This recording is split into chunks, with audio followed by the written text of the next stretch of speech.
کہ بچپن میں ایک حادثہ ہوا، میں بیڈ پہ آ گیا. 5ویں کلاس کا ایک اسٹوڈنٹ 10 برس کی عمر میں بستر پہ آتا ہے اور 82 میں وہ 22 برس کا ہو جاتا ہے. ان 10 برسوں میں میری ساری ٹریننگ ہوئی.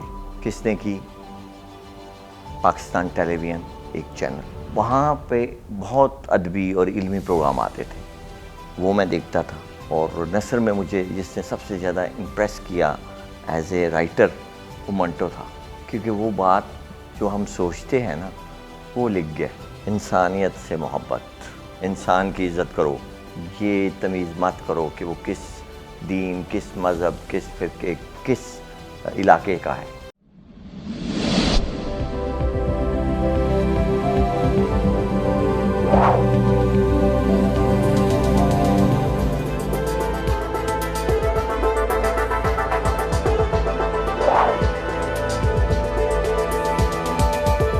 السلام علیکم ناظرین، شیئرنگ آف پروفیشنل وزڈم کے ساتھ میں ہوں علی رحمان خالد.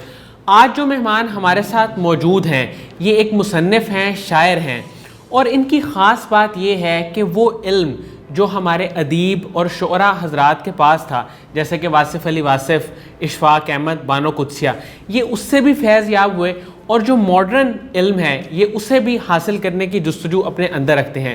ہم امین کنجائی صاحب سے جانیں گے کہ یہ زندگی کے فلسفے کو کیسے دیکھتے ہیں، اور انہوں نے یہ جو اپنی مشہور زمانہ کتاب اقلاپہ لکھی، اس کے پیچھے ان کا کیا ویژن تھا، کیا مشن تھا، اور یہ یوتھ کو کیا پیغام دینا چاہتے ہیں.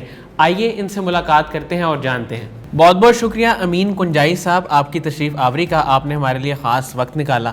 سر مجھے یہ بتائیں کہ آپ نے افسانے لکھے، شاعری لکھی، اور آپ کی بڑی مشہور ایک پنجابی کی کتاب ہمارے سامنے اس وقت موجود ہے، پنجابی شاعری کی. تو اس طرف آپ کیسے آئے؟ کب آپ نے لکھنے کا شوق آپ کے اندر کب ڈیولپ ہوا؟ نصف صدی کا قصہ ہے، کوئی پل دو پل کی بات نہیں، لیکن میں کوشش کرتا ہوں کہ میں آپ سے یہ شیئر کروں اور اپنے سننے والوں کو بتاؤں کہ بچپن میں ایک حادثہ ہوا. میں بیڈ پہ آ گیا. 5ویں کلاس میں پڑھتا تھا، اور اس کے بعد 10 برس میں بستر پہ رہا، اور اس طرح بستر پہ رہا کہ میرا ایک قدم بھی زمین پہ نہیں تھا ان 10 برسوں میں. اور وہ 10 برس تھے 1972 سے 1982. صحیح.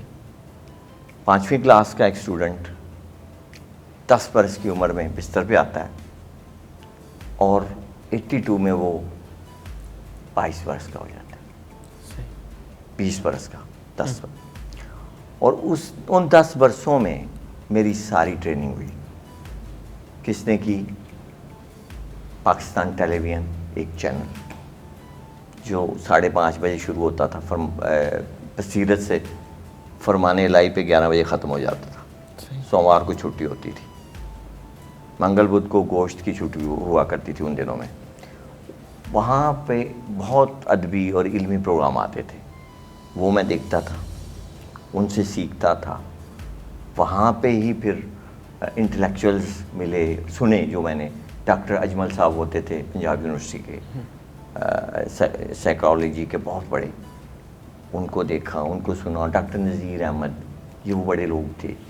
پھر آگے چل سو چل میں پھر اشفاق صاحب اور یہ لوگوں کے ڈرامے آگے، وہ سیکھا. تو یہ وہ مجھے لگا ایک کہہ لو پنجابی سے کہتا ہے چس. اس چس نے میں نے پھر یہ بتایا کہ یار لٹریچر پڑھو. پھر میں لٹریچر پڑھا. میں نے دلچسپی آپ کی، دلچسپی میری جو پیدا ہوئی اس میں نثر میں نے پڑھی پہلے. اور نثر میں مجھے جس نے سب سے زیادہ امپریس کیا ایز اے رائٹر وہ منٹو تھا. صحیح. سعادت حسن منٹو. صحیح. کیونکہ وہ بات جو ہم سوچتے ہیں نا وہ لکھ گیا. صحیح. جو آج کا عام آدمی سوچ اس کی لمٹ اتنی کہ سوچ سکتا تھا وہ لکھ دیتا تھا. صحیح. اور پھر ممتاز مفتی جیسے بڑے قلمکار اور لکھاری اور کہانی کار، ان لوگوں کے ساتھ پھر جب میں موبائل ہوا، ویل چیئر اور بیساکھیوں پہ آیا 82 کے بعد، تو پھر میرا تعلق بنا. اور وہ تعلق پھر مجھے کتابوں اور ادب کا ایک کہہ لو ایڈکشن ہو گئی، نشہ ہو گیا، اور وہ آج تک چل رہا ہے. سر آپ نے یہ پنجابی شاعری کی کتاب لکھی اقلاپہ، جی اس میں مجھے یہ بتائیں کہ اس کے پیچھے ویژن کیا تھا, یہ کیوں لکھی؟ علی یہ اس لیے لکھی کہ میں ان سرچ آف باباز تھا. میں بزرگ ہستیوں کو ڈھونڈنے کے چکر میں تھا, اور اس میں نے اپنے پنجابی کا جو کلاسیکل شاعر تھے نا, صوفی شاعر, میاں محمد بخش صاحب, بھلے شاہ صاحب اور خواجہ فرید صاحب, ان کو پڑھا, اور ان کے جو شاعری کا اثر تھا, اور شاہ حسین, ان کی شاعری کا جو اثر تھا وہ میرے اندر جذب ہوتا گیا. اور اسی کے حوالے سے آپ نے کہا شعر سناؤ, تو اب میں آپ کو ایک سناتا ہوں کہ چپ چپیتے مر جاواں گے, صحیح, آخر اپنے گھر جاواں گے, کوجے پنڈے عشق سمایا, اوکھا پینڈا سر جاواں گے, اور عشق تے سٹا لا بیٹھے ہاں, جتے نہ تے ہار جاواں گے. صحیح, بہت خوبصورت. اور اسی طرح دو شعر اور پنجابی دے کہ اپنے رنگ چ رنگ لے مینوں, ٹھیک ہے, جتھے جاویں سنگ لے مینوں, ہولی ہولی مردا جاواں, ایکو واری ڈنگ لے مینوں. اب کیا خوبصورت انداز. یہ مطلب چھوٹی یہ مجھے کاریگری نہیں کرنی پڑتی, یہ آتا ہے. صحیح, اور یہ ہمارے بزرگوں نے بھی کہا ہے, شاعری الہام کی ایک قسم ہے, صحیح, اور وہ ہمیں رب کا یہ ہے میرے اوپر ایک کرم, اور میرے بزرگوں کا, میرے بڑے جو جن سے میں نے سیکھا, جن کے قدموں میں بیٹھا, ان کا ایک میرے اوپر عطا ہے. ادروائز میری اپنی کوئی حیثیت نہیں ہے. ٹھیک. یہ میں اس لیے نہیں کہہ رہا کہ میں کیمرے پہ بیٹھا ہوں, یہ میں دل سے کہہ رہا ہوں. سر مجھے یہ بتائیے گا کہ بہت ساری ادبی شخصیات کے ساتھ آپ کی ملاقاتیں بھی رہیں, ان سے تعلق بھی رہا, تو ان سے آپ نے کیا سیکھا اور وہ کون کون لوگ تھے؟ علی یہ فہرست تو بہت لمبی ہے, لیکن ہم جس پلیٹ فارم پہ اس وقت بیٹھے ہیں, اس پلیٹ فارم کے حوالے سے میں چند شخصیات کا ذکر ضرور کرنا چاہوں گا. ان میں قدرت اللہ شہاب صاحب, ان کے بعد آ جاتے تھے اپنا ہمارے ممتاز مفتی صاحب, صحیح, پھر واصف علی واصف صاحب, اشفاق احمد صاحب, بانو قدسیہ, سرفراز شاہ صاحب, اور آخر میں جو اس کڑی کا سلسلہ لے کے چل رہا ہے وہ قاسم علی شاہ ہے. سر مجھے یہ بتائیے کہ واصف علی واصف صاحب سے آپ کی ملاقات بھی رہی, ان سے آپ ملے بھی ہوئے ہیں, ان سے آپ نے کوئی ایک ایسی چیز یا ان کو آپ نے کیسا پایا اور ان سے کیا سیکھا؟ وہ بالکل نارمل انسان تھے, کوئی اوور ایکٹنگ نہیں تھی, کوئی آرٹیفیشل پن نہیں تھا, صحیح, سادہ اور مختصر بات کرتے تھے, کوئی ڈراماٹائز یا کوئی نہیں, اور اتنی مکمل وہ مختصر بات ہوتی تھی کہ اگلی بات کی نوبت ہی نہیں آتی تھی, چونکہ وہ سارا مفہوم اس کا آپ کہہ لو وہ کوزے میں دریا بند کر دیتے تھے. صحیح, اور ہم نے ان سے سیکھا. شروع میں ہم سمجھتے تھے کلین شیو نے پتہ نہیں کی ہوں گے, لیکن جس وقت ان کی پرتیں کھلتی گئیں یا ہم میں فہم زیادہ ان کی وجہ سے, ان کا ریفلیکشن کی وجہ سے آتا گیا, اور وہ کہتے ہیں نا کہ وائی فائی آن ہو جاتا, جیسے آج کل ہمارے بچے وہ لے کے وہ ریموٹ ایک چینل دیکھنا پسند نہیں کرتے, کبھی ادھر بے چینی لگی ہوتی ہے, بڑوں کو بھی چھوٹوں کو بھی. وہی بے چینی ہمارے اندر بھی تھی. تو وہاں پہ آ کے جب چینل آن ہوا اور ہمارا وائی فائی کنیکٹ ہوا, تو پھر ہم اس کشتی کے مسافر اور سوار بن گئے, اور آج تک اس میں ہم بہتے چلے جا رہے ہیں. ان کے بعد بھی ان کی تعلیمات سے پڑھ رہے ہیں, اور آگے بھی جو ہے, جیسے میں نے کہا کہ اب قاسم علی شاہ اس چیز کو ایک بڑے کمپوزٹ اور ڈسپلن کے ساتھ کر رہا ہے. اس نے اس چیز کو بہت اچھے طریقے سے کیا. ایسے ہی. سر مجھے یہ بتائیں کہ اگر ان ساری ملاقاتوں کو ہم مختصر کریں تو آپ نے کیا سیکھا, آپ کی لرننگ کیا تھی؟ انسانیت سے محبت, انسان کی عزت کرو, اس میں یہ تمیز مت کرو کہ وہ کس دین, کس مذہب, کس فرقے, کس علاقے کا ہے. انسان جو کہ اشرف المخلوقات ہے, وہ کوئی ایک دین والا یا کوئی ایک مذہب والا یہ ٹھپا لے کے نہیں آیا. رب نے سارے انسانوں کو اشرف المخلوقات بنایا. اور دوسری خاموشی,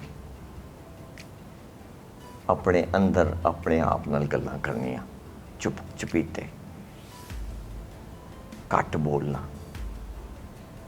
تھوڑا بولو تے ستھرا بولو, نہیں تے چپ کیتے. سر اقلابہ کے علاوہ آپ کی بے شمار کتابیں اور بھی ہیں, میں چاہوں گا کہ آپ ذرا ان کے بارے میں تھوڑا سا بتائیے. ہاں علی, یہ میں بتاؤں گا تجھے کہ میری پہلی جو کتاب آئی تھی شاعری کی تھی, وہ ٹین ایجر شاعری تھی, کہہ لے رومانس کا زمانہ تھا, اور اس وقت احمد فراز صاحب کا دور تھا, وے بیک 70s کے, اس دور ٹائپ کی وقت کی شاعری میری. وہ ایک کتاب ہے باحیا سی لڑکی, اردو شاعری. دوسری کتاب میری اخباری کالموں کی ہے, ایمانداریاں. تیسری کتاب میری عشق آتش میرے افسانوں کی ہے. چوتھی کتاب میری پنجابی شاعری دی. پانچویں کتاب میں یونیورسٹیز میں لیکچر دیتا ہوں چھوٹے چھوٹے, اور ایک اسلام آباد کی یونیورسٹی ہے, وہاں پہ وہ میرے لیکچر ان کے ریڈیو اسٹیشن پہ ریکارڈ ہوئے ہوئے ہیں, راز زندگی کے نام سے. تو وہ میں نے کلیکٹ کیے ہیں, اور وہ ایک کتاب میری اگلی آ رہی ہے اکتوبر میں انشاءاللہ, راز زندگی کے نام سے. اور اس میں جو ٹاپک ہے نا, وہ انسان کے وجود کے حصے ہیں. مثلاً آنکھ پہ بات کی ہے میں نے, پاؤں پہ بات کی ہے کہ پاؤں, میرے پاؤں کہاں کہاں گئے. کچھ کو پتہ ہے, میرے گھر والوں کو کچھ جگہوں کا نہیں پتہ. ہر انسان کا یہ ہے. آنکھ سب سے پہلا چور دروازہ ہے کائنات کے. موبائل تو اب آیا نا چور دروازہ, اصل اکھ ہے. ساری کہانی اکھ تو چینج ہوندی ہے. جس لئے مرشد دی اکھ نظر ہو جائے تو بلے بلے, تو جس لئے کدھر خسارہ پینا ہوئے تو اکھ تو ہی پہنا ہے. اور پیار کریں اپنے سے ماڑے نال ہاتھ ملاندیاں یا نال بہندیاں شرماؤ نا, اس سے یہ احساس نہ ہونے دیں کہ وہ آپ سے کمتر ہے نا. یہ زندگی نہیں ہے. زندگی یہ ہے کہ انسان سے انسان کا پیار ہونا چاہیے, اس کی عزت نفس کو مجروح نہ کریں. یہ بہت بڑا گناہ ہے. میرا رب سب گناہ معاف کر سکتا ہے, ایک شرک نہیں معاف کرے گا, اور ایک یہ انسان سے انسان جو توہین آمیز رویے اختیار کرتا ہے وہ معاف نہیں کرے گا. اگر نوجوان نسل کو کوئی نصیحت کرنی ہو مختصر الفاظ میں, تو آپ کیا کریں گے؟ میں انہیں کہوں گا رات کو جاگنا چھوڑ دو, اور ٹائم کو صبح ڈسپلن کرو. صبح جلدی اٹھو, فجر کی نماز پڑھو, اور اپنے ہاتھوں میں جو گھڑیاں پہن رکھی ہیں وہ وقت کی پابندی کے لیے ہوتی ہیں, ان کو ڈسپلن کر لو, زندگی سیٹ ہو جائے گی. سر آپ کی بہت سارے انٹلیکچول لوگوں سے اور عصر حاضر جو یعنی کہ آپ کے وقت کے ادیب تھے, شاعر تھے, مصنف تھے, پڑھے لکھے لوگ تھے, وہ ایک لمبی فہرست ہے, ان کے ساتھ آپ کا تعلق رہا. سر زندگی کو آپ کیسے دیکھتے ہیں, اور زندگی گزارنے کا فلسفہ کیا ہے؟ علی, اس کے لیے مجھے انگلش کی ایک لائن بولنے کی اجازت دو کہ اس میں میں زیادہ آسانی سے بیان کر سکوں گا. وہ فلسفہ میرا یہ ہے کہ there is no rehearsal in life, so be positive. کیونکہ اس میں نہ ریٹیک ہے نہ کٹ ہے, so be positive. There is no rehearsal in life, there is no any retake cut. اس لیے احتیاط, محتاط, اسی میں زندگی آپ کو راستے بنتے چلے جائیں گے اور آسانیاں رب دیتا چلا جائے گا. سر ہمارے ہاں لوگ مایوس ہو جاتے ہیں اور ڈپریشن میں چلے جاتے ہیں, ان کے لیے کوئی ایک آدھی بات؟ بیسیکلی ان کا ایمان کمزور ہوتا ہے جو ڈپریشن میں جاتے ہیں. رب تو ایمان ہے نا, رب کہتا ہے رزق میں نے دینا ہے, وہ دیتا ہے. بے شک. ٹھیک ہے نا. ایمان پکا رکھیں. اندر کا جو آپ کا ہے نا سول, روح, چونکہ یہ جسے چ پرونا ہے, میرا ایک پنجابی کا شعر ہے, یہ جسے چ پرونا ہے. رب جانے کی ہونا ہے، صحیح، اس کو پتہ ہے. صحیح، بہت خوبصورت. تو اس پرونے کی حفاظت کرنی ہے ہم نے. یہ مہمان ہے ہمارا. اس کی اگر ہم ظاہری برانڈڈ کپڑے پہن کے اپنے اس ڈھانچے کو سنبھال رہے ہیں کہ جس کی کہ نہ بالوں کی ہماری ملکیت ہے، نہ ناخنوں کی ہماری ملکیت ہے، جس پورے بدن کی ہماری کوئی ملکیت نہیں ہے کسی بھی چیز کی، اور اس کی کوئی افادیت نہیں ہے بعد از مرگ. گھر والے کہتے ہیں کہ چلو چکو جنازہ چھتی مٹی پاؤ. باقی دنیا کے بے شمار آپ کہہ لو جو ہیں حیوانات یا کوئی چرند پرند، ان کی آپ کو کوئی نہ کوئی خصوصیات ملیں گی بعد از مرگ یا بعد از ان کو ذبح کرنے کے. انسان واحد ہستی ہے جو کہ اشرف المخلوقات اس وقت تک ہے جب تک اس کے اندر وہ پرون ہے، وہ نور جو رب کی پھونک ماری ہوئی ہے وہ ہے. جب وہ ختم ہو جاتا ہے تو پھر وہ کیا کہتے ہیں، جلدی کرو یار بو نہ چھڑ جائے. بہت بہت شکریہ امین کنجائی صاحب آپ کی تشریف آوری کا. ناظرین مجھے امید ہے کہ اس انٹرویو سے آپ کو بہت فائدہ ہوا ہوگا، بہت ساری نصیحتیں، بہت ساری اچھی باتیں اس میں آپ کو سننے کو ملی ہوں گی. بہت بہت شکریہ، اجازت دیجیے، اللہ حافظ.